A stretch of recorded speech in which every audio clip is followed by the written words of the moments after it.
Welcome to Flip the Switch Tonight.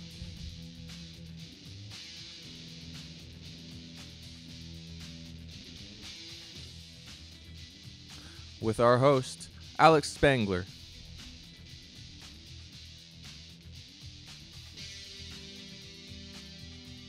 And our guest, GJ Callejas.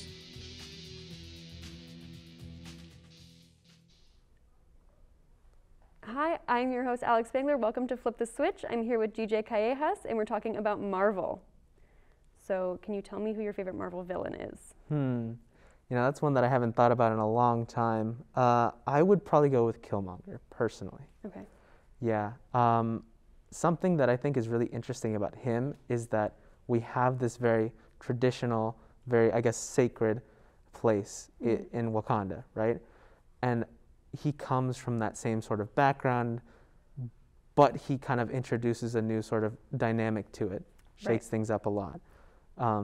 That's something that I think is really interesting because it provides, a lot of depth to the conflict as opposed to just like, oh, he's a bad guy, we got to get rid of him. Right, yeah, he does come in with a lot of history and a lot of backstory and a lot of somewhat justification. Yeah, absolutely. For being the way that he is. Justification and conviction. Right. And I think ultimately when you have a villain, you need them to be justified in everything they're doing, otherwise they feel fake. Exactly, yeah. Do you have any other villains that really stand out besides Killmonger? Besides Killmonger, looking down here at little old Loki here, I think he's definitely one that I've grown to love a lot. I think Loki is sort of a fan favorite. Yeah, absolutely. He's funny. He definitely has a lot of cunning. And I think that the relationship between him and Thor is something that I really enjoy watching. It's very dynamic. It's you're never really sure if he's a good guy or a bad guy. Exactly. Like at the end of the day, it's sort of up in the air. Yeah.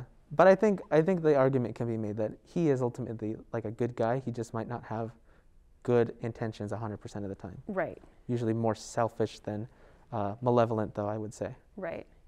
And all right, we are going to go to a commercial break. We have a message from our sponsors, but we'll be right back. Have you ever woken up in the morning and wondered, what's for breakfast? Ladies and gentlemen, let me introduce to you Kodiak Oatmeal Power Cups, an oatmeal that comes in different varieties to boost your day with 100% whole grain oats and 14 grams of protein. This is the perfect way to power your way through the morning rush. Kodiak Oatmeal, power your way through the day. Kodiak Oatmeal, power your way through the day. All right, and we are back. We are still talking about Marvel with GJ Callejas. Do you have, I know we talked about villains previously, do you have a favorite superhero? Yeah, I would say it's probably Scott. Okay. Yeah. He's really funny, for one.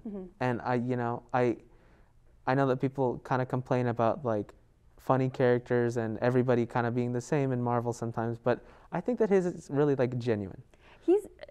I would argue that he's not the same as anybody in Marvel. Absolutely he's very different. Yes, he is. And he provides a lot of comic relief, I think, at points where you need it. Yeah. In a way that doesn't feel fake or forced. Exactly. And I think something about him is very relatable. He kind of stumbles into it. Yeah. And he's not, I wouldn't say, he's not like galaxy-brained, I guess. Right. Or incredibly physically strong. Right. And so a lot of his superpowers do come from the suit, but at the same time, it doesn't change who he is. Right. He's fundamentally very average. Like that could be anybody. Yeah, exactly. Yeah. And I think that's something that I really like about it. For that same reason, I also really like Miles.